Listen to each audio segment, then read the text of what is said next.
Halo pejuang CPNS, yuk pahami materi penting SKD CPNS tentang anti radikalisme.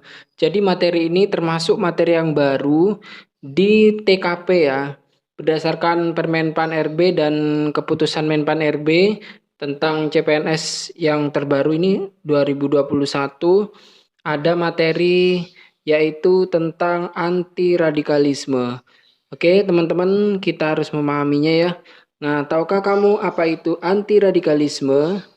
Nah, menurut KBBI, Kamus Besar Bahasa Indonesia, ada dua pengertian, yaitu dalam arti positif dan dalam arti negatif. Nah, radikalisme sendiri kalau kita jabarkan berdasarkan arti positif dan negatif, kalau yang positif itu merupakan suatu upaya mencari alternatif penyelesaian secara benar dengan cara mendalam dan mendasar sampai ke akar-akarnya. Oke, jadi itu teman-teman ya, dalam artian positif, sedangkan dalam artian negatif, suatu paham yang menginginkan sebuah perubahan dengan cara drastis dan cara kekerasan. Jadi itu ya perbedaannya. Kalau yang positif sifatnya dia membangun ya, sedangkan yang negatif malah ini dia bersifat yang tidak hanya diinginkan oleh kelompok itu saja ya. Jadi tidak semua orang ingin suatu adanya perubahan dan itu pun caranya dilakukan dengan drastis dan bahkan sampai ke tindakan kekerasan. Nah, bagaimana cara mengenali sikap dan paham radikalisme? Ada 4. Jadi, yang pertama adalah intoleran, yang kedua fanatik, yang ketiga eksklusif, yang keempat keras. Nah, intoleran itu sendiri artinya tidak mau menghargai pendapat dan keyakinan orang lain. Fanatik selalu merasa benar sendiri, menganggap orang lain salah. Yang ketiga, eksklusif membedakan diri dari umat atau orang lain pada umumnya. 4, keras, menggunakan cara-cara kekerasan untuk mencapai tujuannya. Nah, oke, itu cara-cara mengenali sikap dan paham radikalisme. Jadi nanti di soal akan ada soal-soal tentang ya bagaimana kita mengenali orang radikalisme, bagaimana cuman di soal nanti akan dijabarkan 5 option ya. Jadi ada pilihan mana yang paling terbaik yaitu poin 5 yang teman-teman pilih. Nah, tidak salahnya teman-teman belajar dulu untuk teorinya. Nah, siapa kelompok radikal? Ada 3. Yang pertama, radikal melalui gerakan dakwah. Penyebutan ini bukan berarti memberikan pengertian dakwah itu radikal ya. Tetapi kelompok radikal ada yang hanya memilih jalur dakwah dengan ciri intoleran terhadap perbedaan, menyalahkan dan menjelekan kelompok yang tidak sepaham dengan mereka. Oke, jadi ini tidak hanya berbicara pada satu agama atau agama tertentu ya. Jadi semua agama itu bisa muncul suatu sikap radikal ya.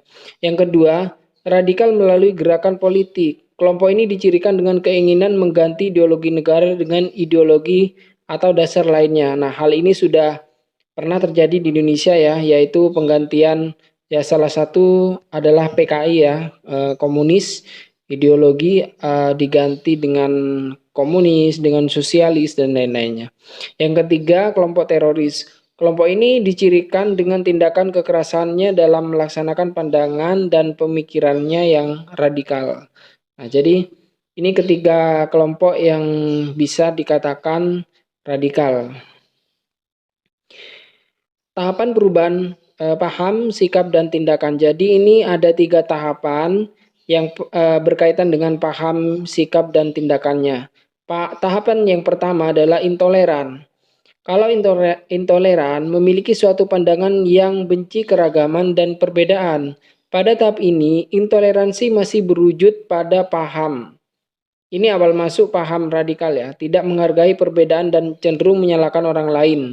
Nah, ini sudah pada tahap sisi pikiran dan pemahaman. Yang kedua, tahap yang kedua, radikal.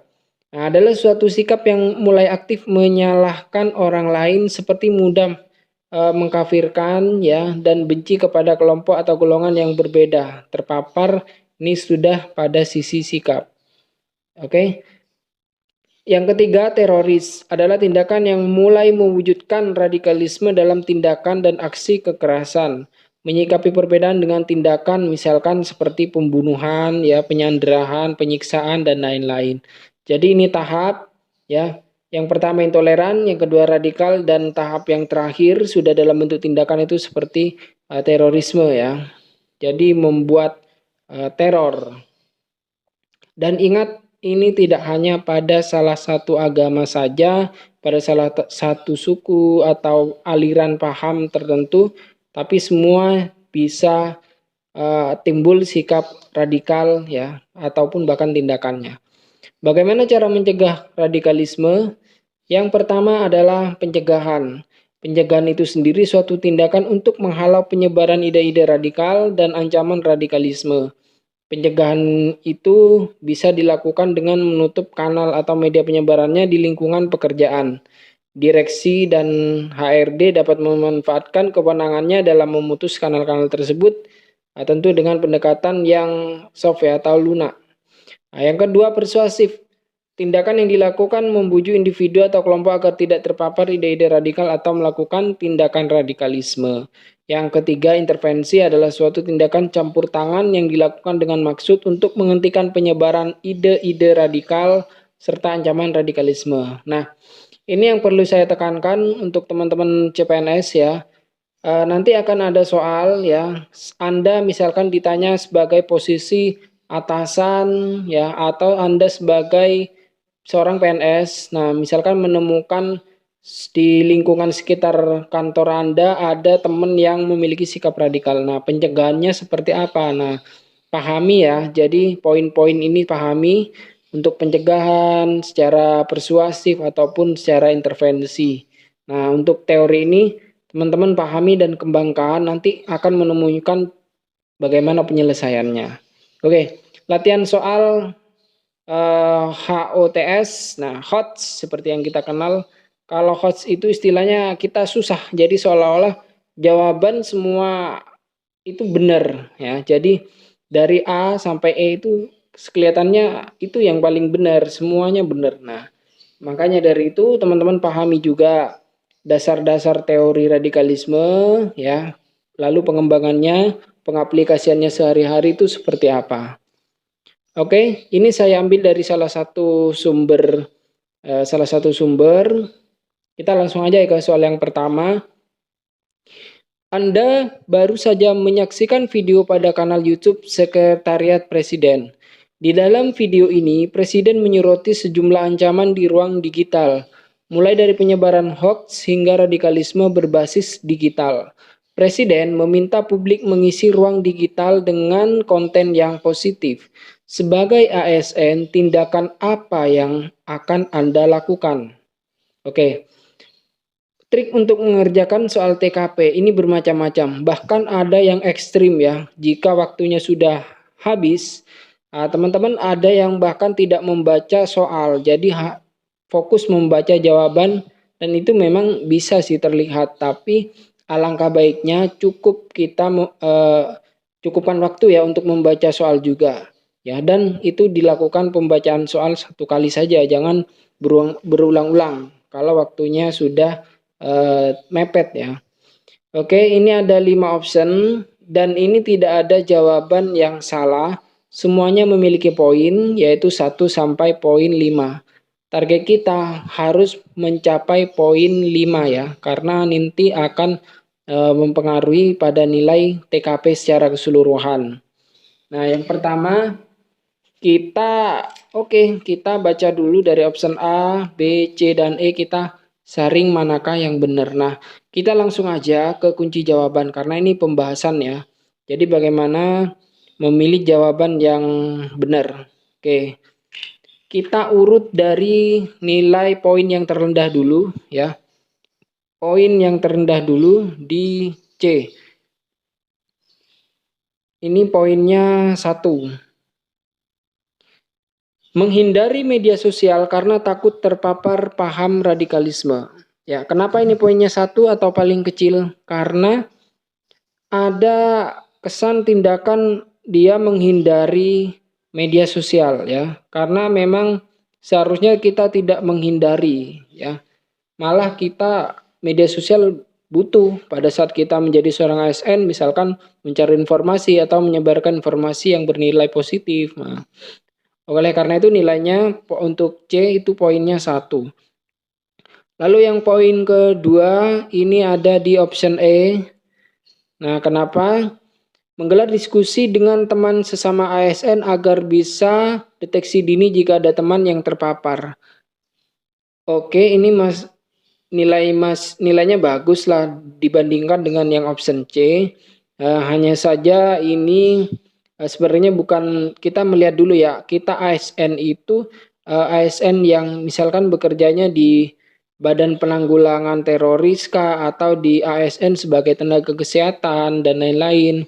Jadi tidak asal kita melakukan istilahnya proses pendeteksian atau pembuatan cara-cara untuk alat atau sistem untuk mendeteksi suatu radikalisme, karena memang ada tugas ASN yang bertugas tersendiri ya. Nah, oke, poinnya ini adalah 2 karena tidak spesifik. Nah, ini belum, memang ada niatan tapi kita lihat dulu ASN yang seperti apa yang melakukan hal seperti ini. Oke.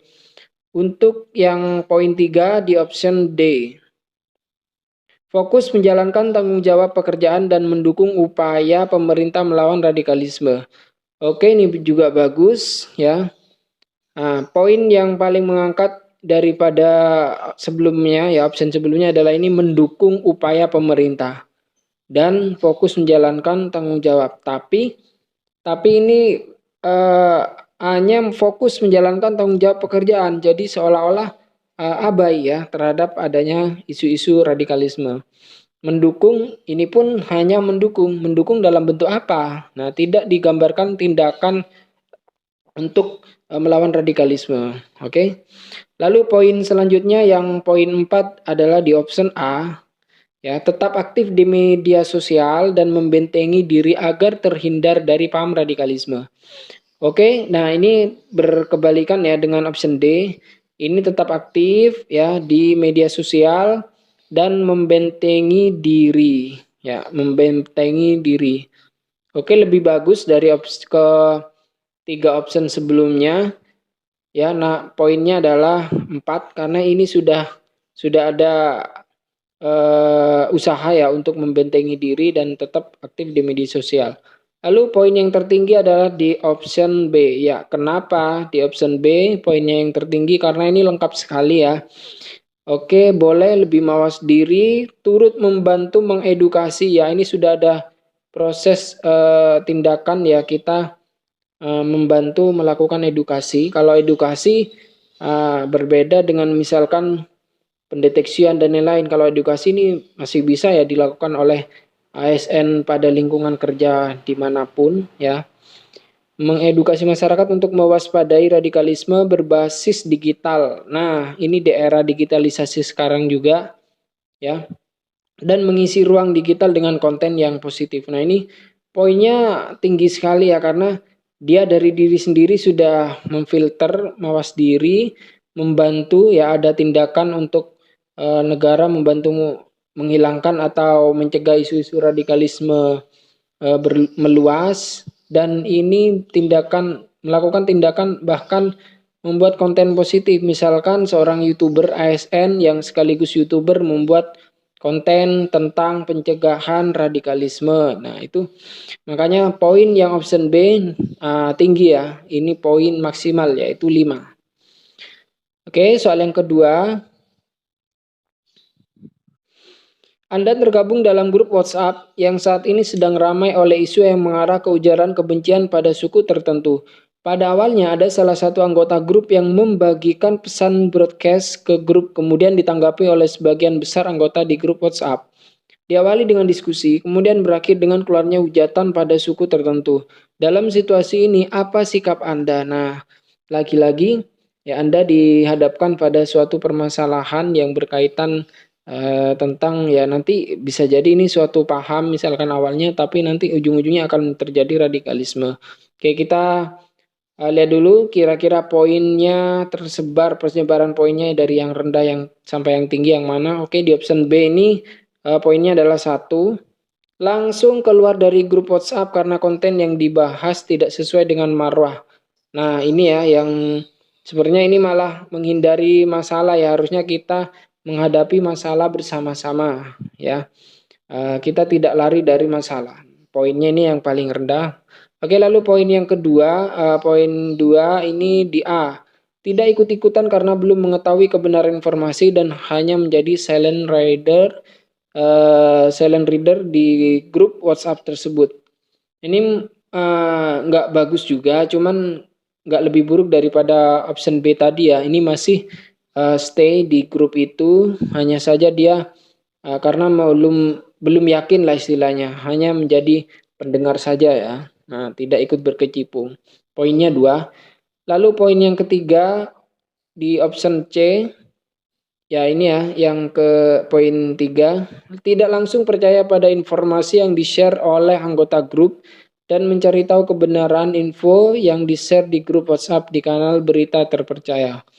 Oke, ini lebih baik dari option sebelumnya, tidak langsung percaya ya dan mencari tahu kebenarannya. Nah, ini dia hanya untuk diri sendirinya. Jadi tidak ada usaha untuk, kan ini sudah terjadi suatu keributan ya, keributan misalkan suatu keributan verbal ya, sudah ada hujatan, bahkan nanti mungkin ada saling pukul dan lain.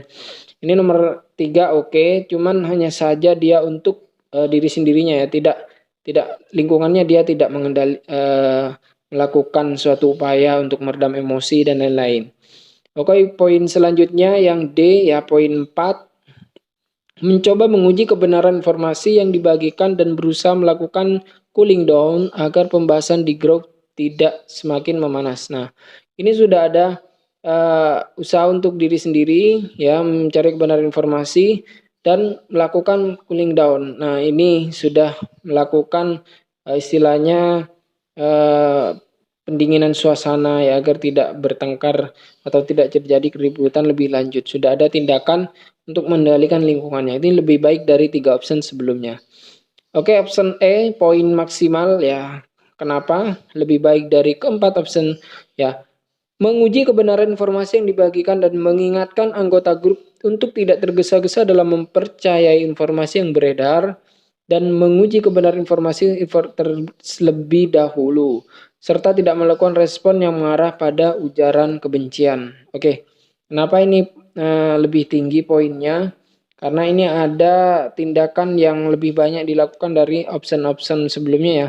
Menguji kebenaran informasi, ya mengingatkan anggota grup tidak tergesa-gesa ya. Karena kalau dibandingkan dengan D, ini sebenarnya tidak berusaha mencairkan suasana saja, mendinginkan suasana. Jadi permasalahan bisa jadi setelah suasana dingin masih bisa bertengkar lagi. Misalkan kalau di option B ini sudah akar masalahnya, dia di-cut dulu ya. Tidak hanya melakukan cooling down ya, tidak hanya melakukan pendinginan suasana, tapi dia juga mengatakan bahwa mengingatkan ya agar tidak tergesa-gesa percaya. Jadi kalau dalam kelompok itu tidak sudah menyadari ya informasi tersebut benar apa tidak, otomatis kan suasana sudah lebih dingin ya, tidak terjadi perpecahan lagi atau pertengkaran lagi. Oke, itu soal yang kedua, poin masing-masing dari option. Lanjut soal yang ketiga.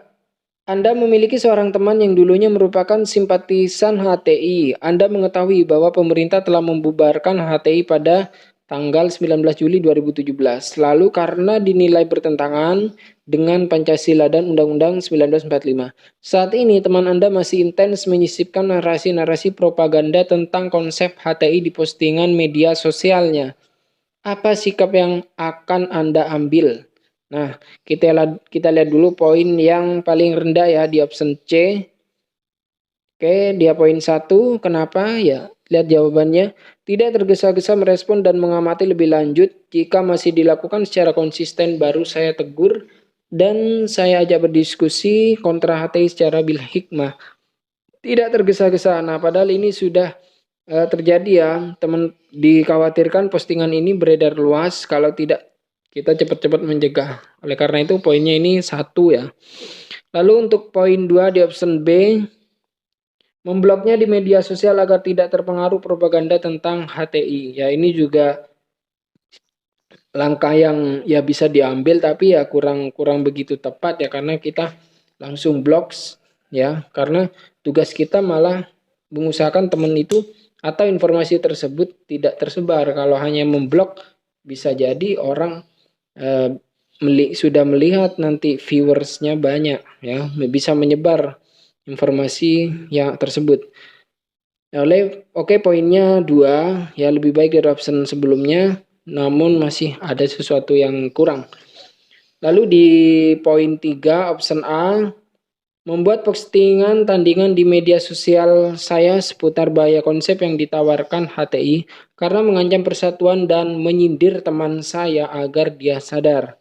Oke, ini sudah ada upaya membuat postingan tandingan dan menyindir. Nah, ini yang juga lebih baik dari option sebelumnya, cuman ada juga kekurangan ya. Jadi tidak kita langsung melakukan tandingan-tandingan. Nah, malah ini akan menjadi perang di internet nanti ya, bisa jadi komen-komenan dan lain-lain.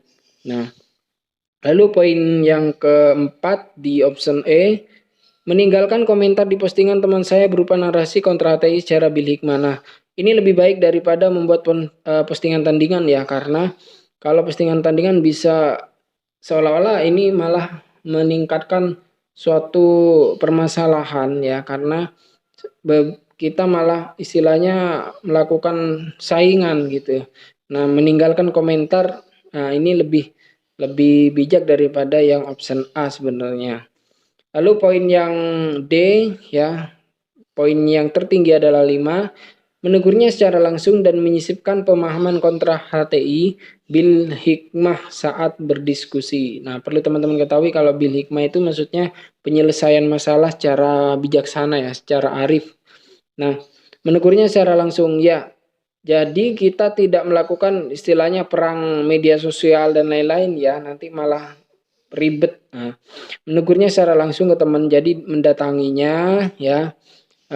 Kalau istilahnya di sini tabayun ya, bisa menegurnya secara langsung. Nah, lalu kita menyisipkan dalam komunikasi kita dengan dia suatu pemahaman ya, bahwa HTI seperti ini, seperti ini, seperti ini. Nah, oke. Ya, jadi teman-teman itu ya contoh soal TKP tentang radikalisme. Jadi teman-teman nanti akan menemukan soal yang seputar seperti itu ya. Hati-hati pada saat untuk pemilihan, usahakan teman-teman poin yang diraih adalah poin maksimal yaitu 5. Oke, selamat belajar para pejuang CPNS. Demikian dari saya. Wassalamualaikum warahmatullahi wabarakatuh.